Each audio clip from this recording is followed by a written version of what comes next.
You know, Richie Rich put on some. I don't know that video may be too loud.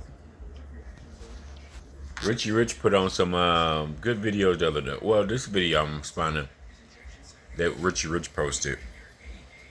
It was like a few days ago. Definitely was a few days ago. Maybe a week ago. But anyway, this is why y'all 20, 30 years of experience don't be meaning nothing that much to me. Because you don't control shit. In the leasing program, you don't control shit. It's inconsistent and it's not set up for you to win. It's set up for the carrier to win at scale. Because they got multiple trucks. Now, I don't know why you 30-year, 20-year drivers don't fucking realize this, man. I don't know. Leasing failure rate is so high. It is, to me, in my opinion. There's so many things that's out of your control. When they first give you a truck, for an example, in leasing 101, no matter what carrier it is, if something is wrong with the truck or something go big wrong with it, within the first a month of you, that can be $2,000 repair. It can be higher repair, plus you off a week. You know, for an example, this is the quick overall review of, like, Richie Rich was reviewing a guy that worked at Hirschback, right? And he was leasing, a 30-year driver. He was complaining about he just got with Hirschback, he was leasing. And his check wasn't shit. But I think he was only with him for like 2 weeks. And he was quitting because he wasn't making no money. And he had a bad equipment. He didn't say what type of equipment problems are you having. Because I think when you say equipment problems, what type of are you having engine problems, brake issues, tire issues, or is it big? See, when you say equipment problems, is it big problems or major problems? You know what I mean? It's a difference, in my opinion, when you say equipment problems. You just can't say equipment problems. Give us a little bit of detail. Because engine problems, big old mechanic, that can be 1,000, 2,000, plus you off a week. That can be major problems. But these companies, man, when you quit these companies, they fuck you up. They can fuck you up for years. These DAC reports, man, fucked up so many drivers, man. Shit. And then when you quit a company, it's a good argument too. When you quit a company in rural America, nigga, I watched several different videos. Motherfuckers quit companies, y'all be forgetting you ain't this middle of nowhere. There ain't no Ubers out there. It may be little to no Ubers. Greyhound may not come out there. Rural America definitely ain't no fucking airport. So I mean, yeah, you know, I feel bad. Guy working for Western Express, married, kids, ain't making shit. I don't know. Y'all niggas love to brag about y'all married and y'all got kids and y'all with these shitty ass companies ain't making no money. So nigga, you ain't that much. You ain't even average. You but below average, below average, cause your ass ain't never at home and you ain't making no motherfucking money. So I think that's below average as a married man or father. You ain't married making no money. I guess you can be in a year or two, or whatever, or 6 months, whatever. I don't know. But leasing is a trap overall, man. You bad if you got bad equipment, you're fucked from the beginning. You may not discover. The thing about mechanical problems we don't talk about is just that some mechanical problems when you first get that truck, you may not realize it till a week or 2 weeks later, or you driving that truck. Then you realize, oh shit. For an example, my example, I've had 2 transmission problems with 2 different companies over the last 3 months. All happened towards the beginning of me with that company. And then when they had to go to the shop, they had to be in the shop a week. Like this, my truck right now is in the shop going on 2 weeks. They got to rebuild the engine. I'm like, oh my fucking God, bro.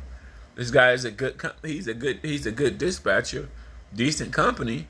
Overall, the equipment is terrible, so I guess that doesn't make it a good company. I mean, it doesn't make it a good company. Within 2 weeks of you being with a company, a week and a half, the equipment is like engine, bigger. You know, and I think it's bigger when they gotta work on it, and it's gonna take a week or 2 weeks or whatever to be repaired. See, them are major problems. It's not like a flat tire, not like a L leak. Not like a light out. That them major problems. See, it's different levels of problems. Engine problem, getting the truck towed. They gotta look at the truck for a week, or like my problem. He first said my problem. My manager first said, "Oh, it's gonna take a week." Well, it's been a whole week. Now we going into 2 weeks of them having a truck. I'm like, oh my god, man. There's so many drivers that got limited options, bro. I got limited options, so it ain't too many places I go. And with these black ops companies, dude, you don't know. You just don't know. I've been with so many of them. It's 50-50, bro. You don't know if they're good, they're bad. So I quit him, go to somebody else. I don't know what other problems I'm walking into. Trucking has so many missing trucking, especially when you don't have options. You got so many missing, so many parts that's they're getting running your way of making money. How good is your dispatcher? Do you have reliable equipment? Are they giving you loads where you can be on time to deliver them motherfuckers? And it's so inconsistent. Going back to Richie Rich said. Now it's inconsistent when you do OTR. This is why OTR is fucked. It's inconsistent when you do OTR because from the beginning you can have truck problems. What type of loads are you getting? Are you able to meet them appointments? Because if everything live load, some shippers may have you behind. So when OTR, live load, and then you may have truck problems. So it's just a few different things that go in your way. That's why you go back to talk about companies like Walmart, companies like UPS, bro. Drivers trying to get into Walmart. At least Walmart has structure. They have good equipment. You probably won't. I don't think I've ever seen a Walmart truck get actually towed. Shit. Then companies like UPS, these are totally different type of drivers. Drivers that work on like a UPS account. Totally different. Home every day. Great benefits, great pay. These guys, completely different mindsets, okay? Walmart guys that work for Walmart, completely different mindsets too. OTL guys, you dealing with a lot of variables. Then guys that's in between leasing and OTR, bad equipment. Oh my god, it just fucked up a bad experience all the way around, man. I just see these guys, going back to this Richie Rich when he was reviewing this guy been driving 30 years. Dude, it don't mean nothing because you don't control shit. When you're leasing, it's so much that you don't control. You don't know if your equipment is bad. You don't. Then Richie Rich went on to talk about people that work in them offices. They get a consistent paycheck. Yeah, when you're OTR, you don't get a consistent paycheck. People that work in these offices at these different mega carriers, whether it's a big carrier, small carrier, they get consistent paycheck. Your paycheck is not consistent because it's so many things that interfere with your paycheck. Well, from the beginning, if the truck breaks down, well, that's going to interfere. Whether you're a lease or company driver, it's going to interfere. Let's just say if you're doing OTL and you're late to a load and you don't deliver that load, so the warehouse can hold you up. So now if you're dealing with a little bit more drop and hook, it's a little bit different. See, but man, I can understand, man. This truck, I don't want to quit this company, but man, I gotta find something else lined up. He said a week. It's been a whole week of me waiting for them. Been a whole week of waiting for them to get this truck fixed. God, man, I swear to God, man. These black ops companies, man, it's 50-50. Some of them good, some of them bad. And then bad equipment, you just fucked all the way around, man. Shit, bad equipment, you just fucked all like, you know what I'm saying? You don't know that you got bad equipment. I go over here. I done been with several companies. Several companies, bro.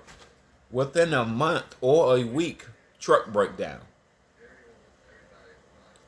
I think over the last 3 months, I done been with how many companies I've been with the last 3 months? The truck had to get towed. Well, probably the last year. You know how many times the truck I had to get a truck towed? One company I went to, the first load, truck broke down on the side of the road, had to get towed. So that was 1 week with one company. I'm trying to think it was another one. I just can't remember. It's been about four. 4 times. This nigga I came back to. His truck had to get. I come back. This company I'm with right now. I came back to this company, and he give me basically a lemon truck. He don't got it. I was with him a month, maybe 2 months. I don't know how many times, but the last time I was with him, the truck had to get towed too. Yes, the engine went out. Damn. So he's part of one of them. He just was a better dispatcher. How many? I can't even recall. Probably at least 5 or 4 companies that I didn't had to get towed or broke down, not moving. Usually some type of engine transmission problem. At least probably 5 times. 5 times. 2 times you could probably say 1.5. Because with this guy I'm with right now, the first time it had to get towed. This time I'm lucky it made it there. I was able to make it there. If it wasn't gonna make it there, he was gonna get it towed. I'm like, God damn! I was just trying to save his ass on paying for a tow. To just try to get the truck to drive that 200 miles as it kept cutting off. So it might as well say 1.5. Shit, 1.5 because it was about to get motherfucking towed. The truck kept cutting off.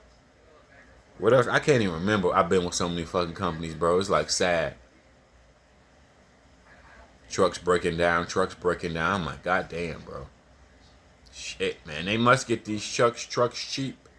That's what I would say. That's the only thing I would say about companies. Well, wherever you get your trucks from, wherever you finance trucks, even if you're a small carrier, it helps for truck companies to have multiple trucks. Because they need multiple. Even if you're a 10 truck guy, even if you're a 10 to 12 truck guy, it helps to have multiple trucks. Let alone if you're a mega carrier. Let alone if like you're a mega carrier, man. Like JB Hunt had lots full of trucks. Like when I was in JB Hunt told me, I remember a while back, 4 years back, man, JB Hunt had, but a lot of them trucks was older trucks. But they had it outside their terminal where they had mechanics. Some of them was old, some of them was stick manual trucks, but then was older trucks. Some of them was day cabs, but JB Hunt could do that. They got the resources. The difference in between a mega carrier that got resources versus an owner-operator is big. Big. And then when you go with a company that got like, let's just say 200 or 100 trucks to 1,000 trucks, they just got more resources. They got mechanics, they got this, they got that. They got people delivering loads every day. Every fucking day, multiple. They got 10 niggas delivering loads every motherfucking day. Or probably 20 every day. Because they just got that many transactions, bro.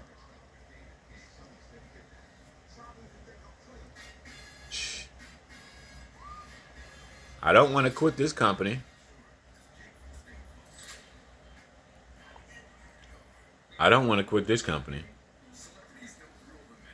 You know, but his equipment is terrible, bro. His equipment is terrible, man. I'm thinking I'm going to have a truck this week.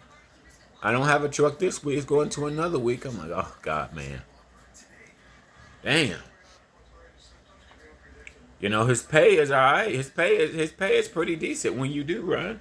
I just don't, you don't want to go. I've been with so many companies, bro, and I don't have that many options. Oh, it sucks when you don't have a lot of options. Damn. I swear to God, man. Trucking is all about the right account and the right company. The right account, right company is everything. Like I said, guys, like with guys on UPS, their mindset, their mind frame is completely different. Guys that work for Walmart, mind frame completely different. Okay, guys out here leasing, dude, no, it's a whole completely different mind frame of truck drivers. Guys out here blacklisted, going to these black ops companies, bro. And then you're listed for for a while, so you really got to stay with a company for a minute, a year, 2 years, or unless you can find somebody. Smaller companies that may hire you, they not always advertising. That's one thing I'll say. These smaller companies, they just not always advertise. They not always You know, it's crazy too, because this nigga hired me back easy. You got hired back with this guy, didn't even do a drug test, didn't do shit besides the application. A week and a half later, the truck broke down. I'm like, God damn. I'm like, but this nigga ain't sweating because he got multiple trucks making money. The driver, you are at a vulnerable position. It's like you can't depend on these checks, bro. I wish I would finance, man. You just when it go back to breakdown, when it go back to leasing and shit like this, and just having a raggedy truck, dude, you can't. Your checks is gonna fluctuate. It's inconsistent. It's inconsistent like a motherfucker. So what's going on 2 weeks of me not getting paid? Because I ain't worked. It's going on 2 weeks of me not getting paid, basically. Because you ain't worked. This nigga. You know, but he don't make you put a week in a hole. He don't charge you an escrow. He don't do all this other bullshit. You know what I'm saying? So it's some positives about being with this nigga versus other companies. The negative is just his equipment. I don't want to go. These other Black Ops companies, bro. You just don't know what you walking into, bro. He's the way better dispatcher. Out of all my dispatchers, this guy is a way better dispatcher. And then if I could go back to a company, guy named Rondell. Pretty much all my small guys, they all was better dispatchers. When I say versus going to a mega carrier foreign company, oh, it's gonna go terrible. It always does. 1,000 miles, be there the next day type shit. You can't make that up, you know. It's a clusterfuck. You know? That's all I can say, man. Shit. I just wish you had. There's a lot of trucking companies hiring, but they ain't gonna hire me. There's a lot of trucking companies hiring. They ain't gonna hire me though. Okay? A lot of motherfucking hiring. So you know what I'm saying? Shit, I don't got a lot of options. I might as well say you SAP/accident/ticket driver. Might as well say shit. Cause you only gonna get hired at a very small minimum companies, motherfucker. Shit. Shit.